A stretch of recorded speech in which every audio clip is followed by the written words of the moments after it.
नमस्कार, exam city 94 में आपका स्वागत है। आज हम जीके जीएस के अति महत्वपूर्ण प्रश्नों के बारे में बात करने वाले हैं, जो परीक्षा की दृष्टि से अति महत्वपूर्ण है और ये प्रश्न हमारे बार बार एग्जाम में रिपीट किए जाते हैं। सबसे पहली बात कर रहे हैं हम, सबसे पहला क्वेश्चन यहाँ पे बात कर रहे हैं, अनुच्छेद 21 का संबंध किससे है? तो ध्यान रखेंगे, अनुच्छेद 21 का संबंध किससे हो जाता है? प्राण या दैहिक स्वतंत्रता। अगर बात करें अनुच्छेद 21 ए की बात करें तो ध्यान रखेंगे, शिक्षा के अधिकार को मौलिक अधिकार बनाया गया। तो ध्यान रखेंगे, अगर पूछ लिया जाए शिक्षा के अधिकार को मौलिक अधिकार कब बनाया गया था, तो ये भी ध्यान रखना है 1 अप्रैल 2010। 1 अप्रैल 2010 को शिक्षा को मौलिक अधिकार में शामिल कर दिया गया। अगर बात करें शिक्षा को मौलिक अधिकार में कब शामिल कर दिया? 1 अप्रैल 2010। अगर संविधान संशोधन की बात करेंगे तो 86वां संविधान संशोधन होगा और ये कब हुआ था? 2002 में हुआ था। इसके बाद बात कर लेते हैं अनुच्छेद 23, कई बार पूछा गया है। अनुच्छेद 23 का संबंध किससे है? बाल श्रम निषेध से। अनुच्छेद 23 का संबंध होगा बाल श्रम निषेध से। और ये भी हाल ही में पूछा गया था, अनुच्छेद 39 ए का संबंध किससे है? तो ध्यान रखेंगे, समान न्याय और निःशुल्क विधिक सहायता। समान न्याय और निःशुल्क विधिक सहायता। समान न्याय और निःशुल्क विधिक सहायता। निःशुल्क विधिक सहायता का मतलब ये है कि सरकार की जिम्मेदारी होगी कि अगर आपको कोई विधिक कानूनी मामले में कोई वकील नहीं मिल रहा है तो सरकार आपको उपलब्ध करा सकती है। किस अनुच्छेद के तहत? अनुच्छेद 39 ए के तहत। और अनुच्छेद 43 ये भी कई बार रिपीट हुआ है, तो कामगारों के लिए या कामकारों के लिए निर्वाह मजदूरी। कामकारों के लिए निर्वाह मजदूरी, तो ये इंपॉर्टेंट हो जाते हैं। इसके बाद बात कर लेते हैं, इसके बाद बात करेंगे, नेक्स्ट स्लाइड पे चलते हैं। अनुच्छेद 40 कई बार एग्जाम में पूछा गया है। अनुच्छेद 40 का संबंध किससे हो जाता? तो ग्राम पंचायत से। ये भी कई बार एग्जाम में पूछा गया। अनुच्छेद 44 की बात करें तो समान नागरिक संहिता। और समान नागरिक संहिता की अगर मैं बात करूं, समान नागरिकता लागू करने वाला पहला राज्य कौन सा हो जाता है? तो उत्तराखंड। अनुच्छेद 50 कई बार एग्जाम में पूछा गया, तो न्यायपालिका और कार्यपालिका का पृथक्करण। ये भी कई बार एग्जाम में पूछा गया। अनुच्छेद 51 की अगर बात करें तो अंतर्राष्ट्रीय शांति। अनुच्छेद 51 का संबंध हो जाता है अंतर्राष्ट्रीय शांति से। और अनुच्छेद 51 ए की अगर बात करें तो मौलिक कर्तव्यों की बात करेंगे। अगर बात करें वर्तमान में संविधान में मौलिक कर्तव्यों की संख्या कितनी है? तो 11। कितनी हो जाती है? 11। अगर बात करें मौलिक कर्तव्यों को किस समिति के आधार पर जोड़ा गया था, तो ध्यान रखेंगे सरदार स्वर्ण सिंह समिति। सरदार स्वर्ण सिंह समिति के आधार पर मौलिक कर्तव्यों को संविधान में जोड़ा गया था। मौलिक कर्तव्यों की संख्या कितनी है? तो हम कहेंगे 11 है वर्तमान में। और अनुच्छेद की बात करें तो अनुच्छेद 51 ए हो जाता है। कई बार एग्जाम में पूछा गया अनुच्छेद 243 के का संबंध किससे है? तो ध्यान रखेंगे निर्वाचन आयोग से, राज्य निर्वाचन आयोग से। अगर बात करें केंद्रीय निर्वाचन आयोग की बात करें तो केंद्रीय निर्वाचन आयोग का वर्णन आ जाता है 324। केंद्रीय निर्वाचन आयोग का वर्णन किस में आ जाता है? तो 324 में। इसके बाद नेक्स्ट स्लाइड की ओर चल रहे हैं। नेक्स्ट स्लाइड की अगर मैं बात करूं, इसमें यहाँ पे बार बार पूछा जाता है कि मणिपुर की राजधानी कहाँ है? तो ध्यान रखेंगे, मणिपुर की राजधानी तो हो जाती है इम्फाल, लेकिन बार बार रिपीट किया जाता है त्रिपुरा। त्रिपुरा की राजधानी हो जाती है अगरतला। नागालैंड की राजधानी हो जाती है कोहिमा। नागालैंड की राजधानी होगी कोहिमा। और मिजोरम की राजधानी हो जाती है आइजोल। और अरुणाचल प्रदेश की राजधानी हो जाती है ईटानगर। असम की राजधानी हो जाती है दिसपुर। और मेघालय की राजधानी हो जाती है शिलोंग। ये 7 सिस्टर्स राज्य हैं। जब भी राजधानियां पूछी जाती है तो इन्हीं से पूछी जाती है, जो 7 सिस्टर राज्य हैं। तो ध्यान रखेंगे, त्रिपुरा की राजधानी अगरतला, मणिपुर की हो जाती है इम्फाल, नागालैंड की हो जाती है कोहिमा, मिजोरम की हो जाती है आइजोल, अरुणाचल प्रदेश की हो जाती है ईटानगर, असम की राजधानी हो जाती है दिसपुर और मेघालय की राजधानी हो जाती है शिलोंग। ये प्रश्न अभी हाल ही में एग्जाम में पूछे गए हैं। इसके बाद बात कर लेते हैं, नेक्स्ट प्रश्न की ओर चलते हैं। नेक्स्ट स्लाइड है हमारी, इसमें पूछा गया था सौभाग्य योजना का संबंध किससे है? सौभाग्य योजना का संबंध गरीब परिवारों को मुफ्त बिजली उपलब्ध कराने से है। प्रधानमंत्री उज्ज्वला योजना कई बार एग्जाम में पूछा गया, 1 मई 2015। प्रधानमंत्री उज्ज्वला योजना की शुरुआत कब होती है? याद रखेंगे 1 मई 2015। और प्रधानमंत्री उज्ज्वला योजना की शुरुआत 1 मई 2016 में।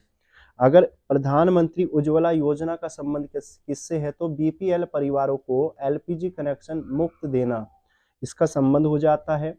और प्रधानमंत्री जनधन योजना की शुरुआत होती है 28 अगस्त 2014 में। और कई बार एग्जाम में पूछा गया मेक इन इंडिया की शुरुआत कब हुई थी तो 25 सितंबर 2015।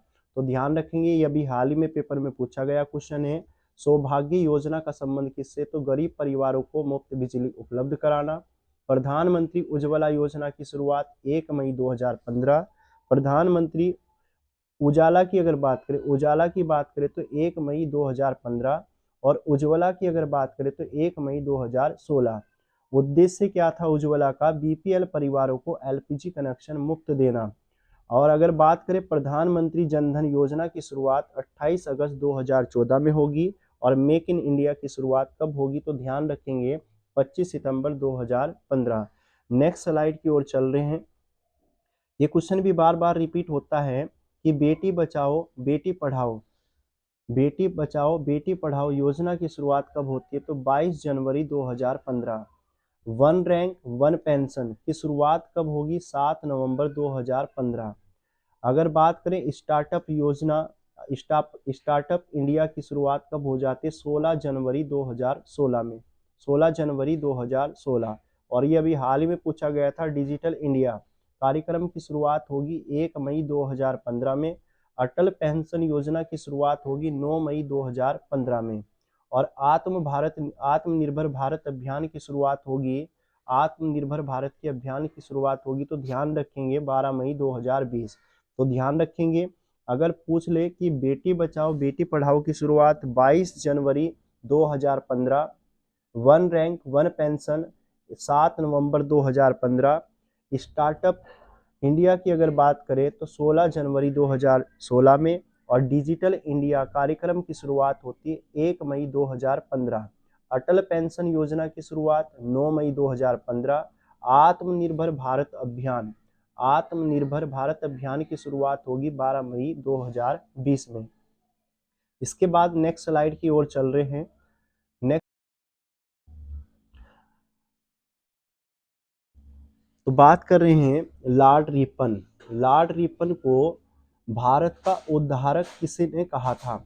लॉर्ड रिपन को भारत का उद्धारक किसने कहा था? और भारत में स्थानीय स्वशासन का जनक भी किसे कहा जाता है? या भारत में नियमित जनगणना किसके समय से शुरू होगी? और वानरा-कुलर एक्ट कब समाप्त किया जाता है? तो ध्यान रखेंगे अगर बात करें लॉर्ड रिपन को भारत का उद्धारक किसने कहा था? Florence Nightingale. ये अभी हाल ही में एग्जाम में पूछा गया क्वेश्चन है। भारत में स्थानीय स्वशासन का जनक कहा जाता है लॉर्ड रिपन को। भारत में नियमित जनगणना की जो शुरुआत होगी 1881 में होगी। और किसके समय में हुई थी? Lord Ripon. लेकिन अगर बात करें भारत की पहली जनगणना की अगर बात करें, भारत की जो पहली जनगणना की बात करें तो 1872 में पहली बार क्या होगी? जनगणना होगी। और किसके समय में होगी? Lord Mayo. किसके कार्यकाल में होगी? लॉर्ड मेयो के कार्यकाल में। एक क्वेश्चन ये भी पूछा गया था वानरा-कुलर एक्ट कब समाप्त हो जाता? तो 1882 में। और वानरा-कुलर एक्ट को किसने समाप्त किया था? तो ध्यान रखेंगे लॉर्ड रिपन। भारत में सिविल परीक्षा की आयु 19 से बढ़ाकर 21 वर्ष करने वाले कौन थे? लॉर्ड रिपन थे। तो याद रखेंगे भारत में वानरा-कुलर एक्ट समाप्त किया था लॉर्ड रिपन ने। और कब किया था? 1882। ये वानरा-कुलर एक्ट का संबंध किससे था? तो ध्यान रखेंगे अंग्रेजों ने वानरा-कुलर एक्ट के तहत भारतीय समाचार पत्रों पर प्रतिबंध लगाया था। लेकिन इसे वानरा-कुलर एक्ट को लाने वाला कौन था? तो ध्यान रखेंगे लॉर्ड लिटन था। लेकिन हटाने वाला कौन था? तो याद रखेंगे लॉर्ड रिपन। इल्बर्ट बिल की बात कर लेते हैं। इल्बर्ट बिल की शुरुआत कब होती है? तो ध्यान रखेंगे 1883 में। इल्बर्ट बिल की शुरुआत कब होगी? 1883 में होगी। और इल्बर्ट बिल के विरोध में अंग्रेजों ने कौन सा विद्रोह किया था? श्वेत विद्रोह। ध्यान रखेंगे इल्बर्ट बिल की अगर मैं बात करूं, इल्बर्ट बिल को कौन लेके आया था? Lord Ripon. ये इल्बर्ट बिल एक ऐसा एक्ट, एक ऐसा अधिनियम था जिसके तहत अंग्रेजों को भी किसी अपराध के लिए सजा सुनाई जा सकती थी। लेकिन क्या किया अंग्रेजों ने, इसका क्या किया, विरोध किया। और जब विरोध किया विरोध किया, इस विरोध को नाम दिया गया श्वेत विद्रोह। अगर बात करें भारत में कारखाना अधिनियम भी कौन लेके आता है, तो हम कहेंगे लॉर्ड रिपन। और कब लेके आया था, 1881 में। लॉर्ड रिपन कब लेके आया था, तो इसके बाद नेक्स्ट स्लाइड की ओर चलते हैं। नेक्स्ट स्लाइड में नेक्स्ट क्वेश्चन पूछा गया था कि वांड्रा कूलर एक्ट किसने लागू किया था, तो अभी अभी मैंने बताया है लॉर्ड लिटन ने इसे लागू किया था, 1878 में लागू किया। एक्ट का संबंध किससे था, भारतीय समाचार पत्रों पर क्या लगा दिया गया, प्रतिबंध। अगर पूछ ले इस वांड्रा कूलर एक्ट को किसने समाप्त किया था, तो ध्यान रखेंगे लॉर्ड रिपन। किसने समाप्त किया था, Lord Ripon. Indian arms act ये कब आता है, तो 1878 में आता है। और इस एक्ट का संबंध किससे है, हथियारों के लिए इसमें क्या कराए जाएंगे, लाइसेंस अनिवार्य कर दिए गए। लाइसेंस अनिवार्य कर दिए गए। अगर बात करें भारतीय प्रेस का मुक्तिदाता किसे कहा जाता, मेटकोप। ये क्वेश्चन भी कई बार एग्जाम में पूछा गया। वांड्रा कूलर एक्ट किसने लागू किया था, तो ध्यान रखेंगे लॉर्ड लिटन ने। और कब किया था लिटन ने, 1878 में। लेकिन इसे समाप्त किया किसने था, लॉर्ड रिपन ने। और इस एक्ट का संबंध किससे, भारतीय समाचार पत्रों पर इसमें प्रतिबंध लगाया गया। किसने समाप्त किया इसे, रिपन ने समाप्त किया। इंडियन आर्म्स एक्ट कब लागू किया गया था, 1878 में। और अगर बात करें इसमें क्या किया गया, अगर कोई भारतीय हथियार यानी बंदूक वगैरह अगर अपने पास रखता है तो उसके लिए अनिवार्य लाइसेंस अनिवार्य कर दिए गए। भारतीय प्रेस का मुक्तिदाता कहा जाता है मेटकोप को। और टाइगर रिजर्व किसे कहा जाता है, मध्य प्रदेश को। ये भी याद रखेंगे। इसके बाद बात कर लेते हैं ये पूछा गया था यहाँ पे कनेक्टोम क्या है, तो कनेक्टोम का संबंध मस्तिष्क कनेक्शन से हो जाता है। ये अभी हाल ही में पूछा गया था। कनेक्टोम का संबंध किससे है, तो मस्तिष्क में तंत्रिका कनेक्शन के मानचित्र से। और ये भी याद रखेंगे तंत्र की इकाई क्या है, तो न्यूरॉन। एक क्वेश्चन ये पूछा गया था अभी हाल ही में, बाबर के आक्रमण के समय विजयनगर का शासक कौन था, तो ध्यान रखेंगे कृष्ण देव राय। अगर पूछ लिया जाए कि बाबर के आक्रमण के समय विजयनगर का शासक कौन था, तो कृष्ण देव राय, जिनका अभी हाल ही में एग्जाम होने वाला है स्क्रीन प्रवक्ता। और साथ में हम कहें यूपीएससी का अगर एग्जाम होने वाला है, तो यहाँ ये क्लास आपके लिए बहुत ज़्यादा लाभदायक होने वाली है। क्लास पूरी देखें। विजयनगर साम्राज्य की स्थापना की अगर मैं बात करूं, विजयनगर साम्राज्य की स्थापना किसने की थी, हरिहर और बुक्का ने। अगर बात करें विजयनगर की राजधानी कहाँ थी, तो ध्यान रखेंगे हेम्पी। हेम्पी में अर्थात हम कहेंगे कर्नाटक। विजयनगर की राजधानी हेम्पी कर्नाटक में थी। ध्यान रखेंगे किस नदी के किनारे थी, तो ध्यान रखेंगे तुंगभद्रा।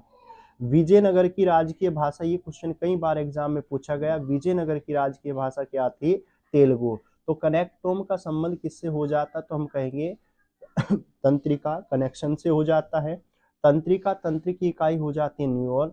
अगर बाबर के आक्रमण के समय विजयनगर का शासक कौन था, तो कृष्ण देव राय। विजयनगर साम्राज्य की स्थापना किसने की थी, तो हरिहर और बुक्का ने। राजधानी अगर कहाँ है, तो हम अगर विजयनगर की राजधानी कहाँ थी, तो हेम्पी कर्नाटक में थी। और किस नदी के किनारे थी, तो ध्यान रखेंगे तुंगभद्रा।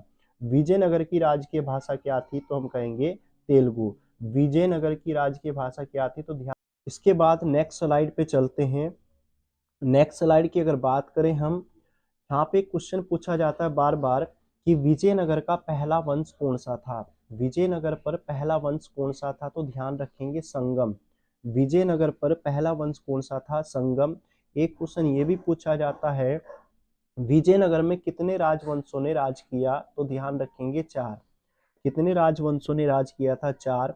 और 4 राजवंशों की अगर हम बात करें, इनके नाम थे, पहला था संगम, दूसरा सालू और तीसरा तुलु, चौथे नंबर पे आरवीडू। विजयनगर में कितने राजवंशों ने राज किया, तो हम कहेंगे 4। पहला रहा संगम, दूसरा रहा सालू, तीसरा रहा तुलु और चौथा रहा था आरवीडू। संगम वंश की स्थापना की अगर बात करें तो हरिहर बुक्का ने इसकी स्थापना की। दो सगे भाई कहे जाते हैं। सालू वंश की स्थापना किसके द्वारा की जाती, तो सालू नरसिंह के द्वारा। तुलु वंश की स्थापना किसके द्वारा की जाती, तो ध्यान रखेंगे वीर नरसिंह।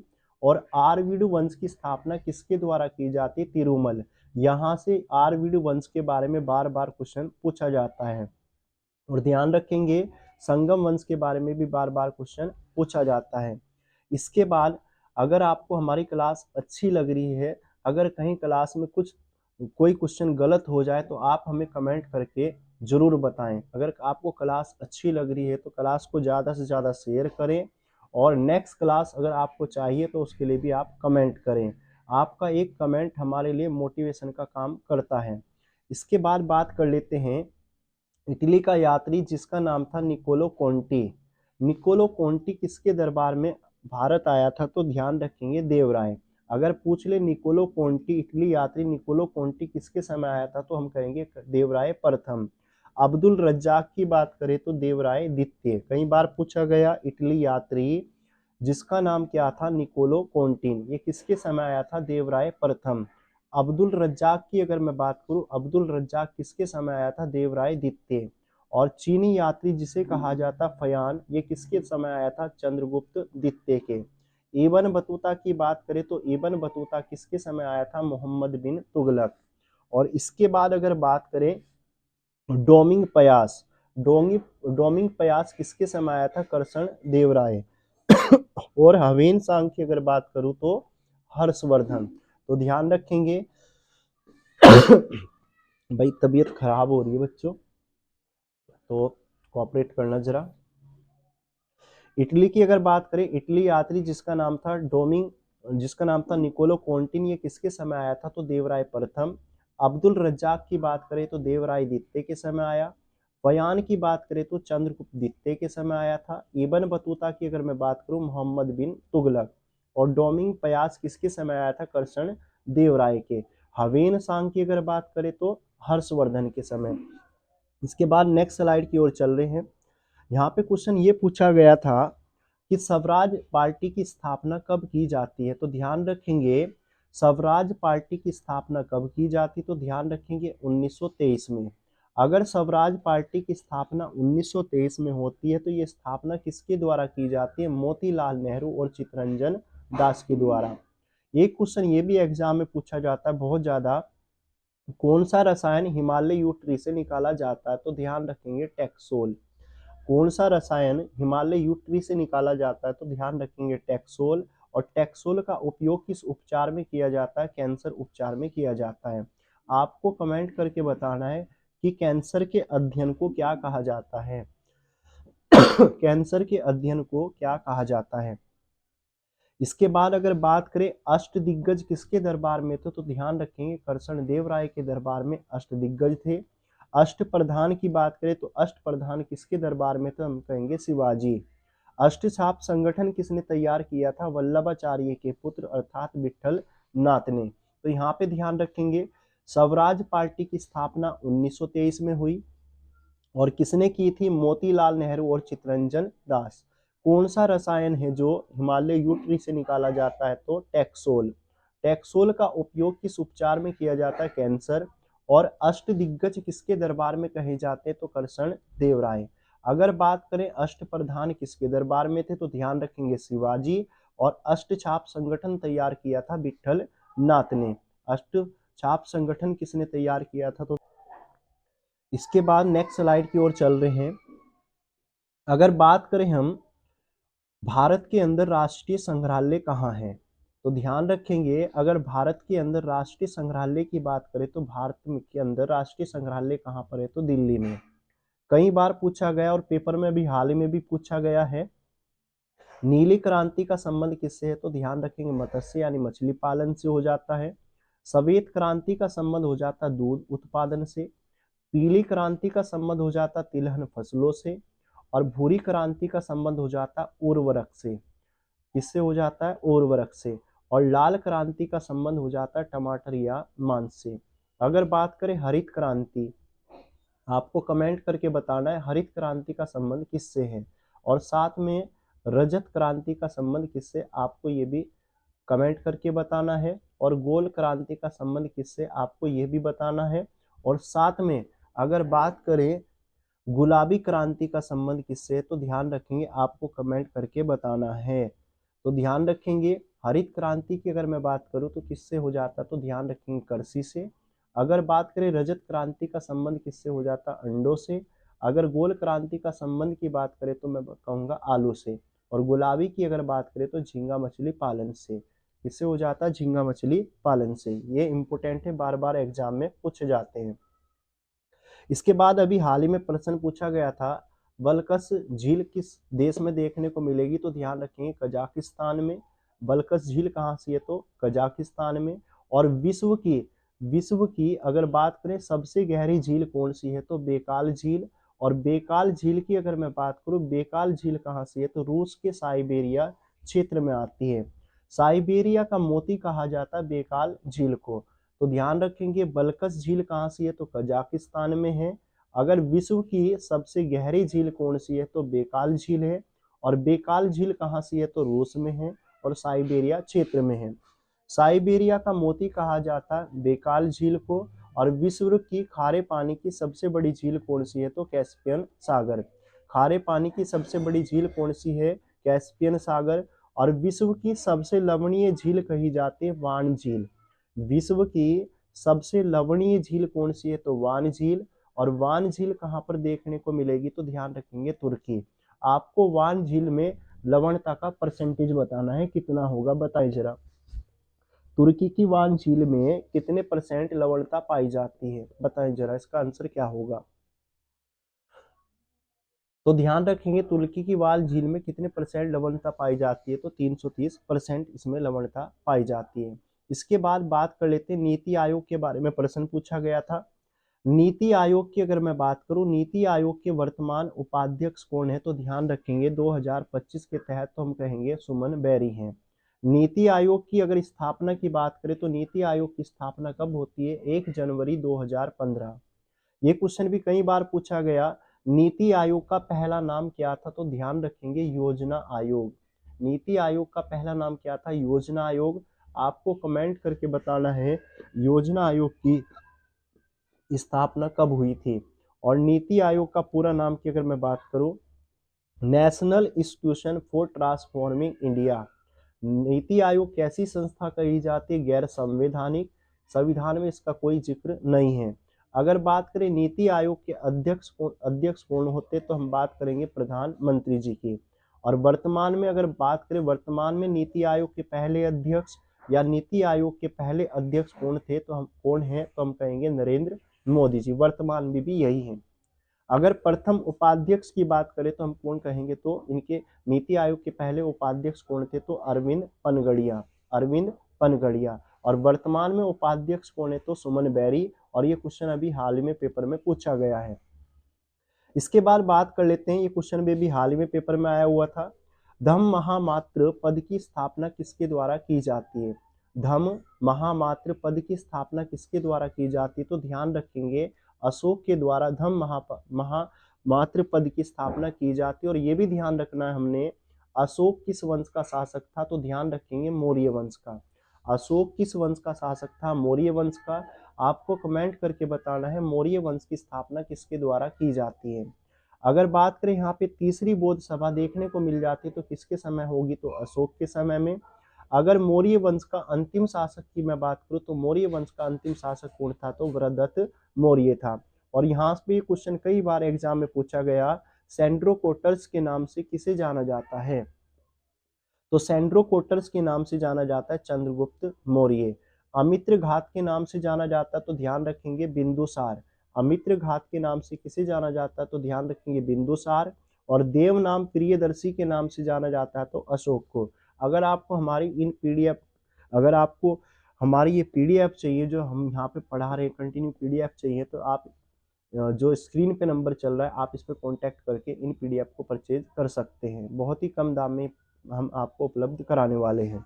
इसके बाद बात कर लेते हैं पानीपत के तीसरे युद्ध की मैं बात करूं, पानीपत के तीसरे युद्ध के समय मराठा पेशवा कौन थे, तो ध्यान रखेंगे बालाजी बाजीराव, बालाजी बाजीराव। अगर बात करें मराठा साम्राज्य के जो पहले पेशवा हुए उनका नाम था बालाजी विश्वनाथ। ये क्वेश्चन कई बार दोनों एग्जाम में पूछे गए हैं।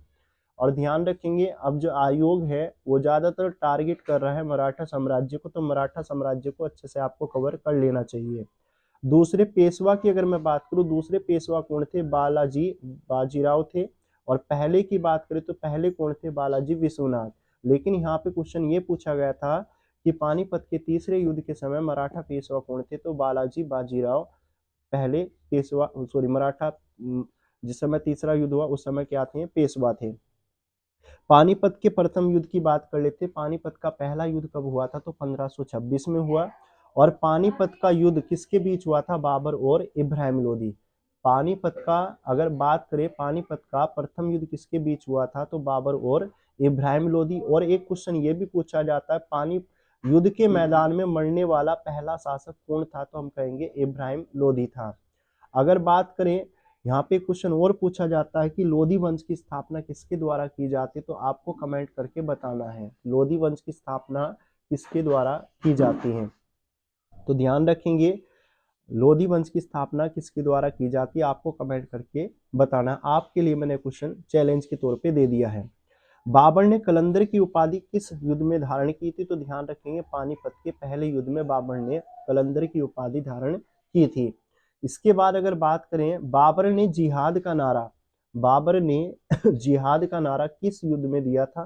तो ये भी आपको बताना है, बताएं जरा।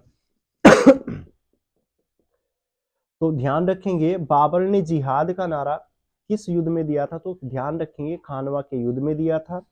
और किस युद्ध के बाद बाबर ने गाजी की उपाधि धारण की थी? तो ध्यान रखेंगे खानवा का युद्ध। और खानवा के युद्ध की अगर बात करें तो खानवा का युद्ध कब हुआ था? तो हम कहेंगे 1527 में हुआ था।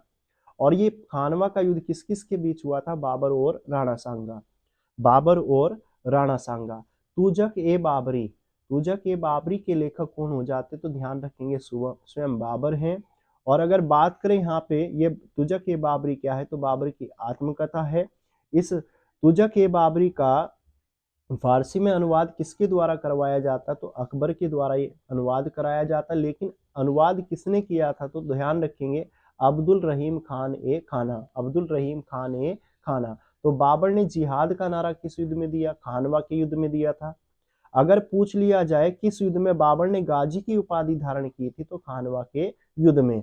अगर खानवा का युद्ध कब हुआ था? तो ध्यान रखेंगे 1527 में। और किसके बीच हुआ था? बाबर और राणा सांगा के बीच हुआ। और तुजक ए बाबरी के लेखक कौन हो जाते हैं? स्वयं बाबर हो जाते हैं। लेकिन फारसी में अनुवाद किसने कराया तुजक ए बाबरी का? तो अकबर ने। लेकिन करने वाले कौन थे? अब्दुल रहीम खान ए खाना। और ये वेरी वेरी इंपोर्टेंट क्वेश्चन है, कई बार एग्जाम में पूछा गया। मुगलों की दरबारी भाषा या राजकीय भाषा क्या थी? फारसी। तो आज की क्लास में हमारी यही प्रश्न थे जो एग्जाम की दृष्टि से बार बार पूछे जाते हैं। अगर आपको हमारी क्लास अच्छी लगी है तो ज़्यादा से ज़्यादा आप अपने कमेंट कीजिए। अगर आप कमेंट करेंगे तो हम जल्द बहुत हमें मोटिवेशन मिलेगा, और मोटिवेशन मिलेगा तो मैं दूसरी क्लास जरूर लेके आऊँगा। ये अति महत्वपूर्ण प्रश्न है जो बार बार एग्जाम में पूछे जाते हैं, और परीक्षा की दृष्टि से अति अति महत्वपूर्ण प्रश्न ये कहे जाएंगे। तो आज के लिए इतना ही। Thank you for watching. धन्यवाद।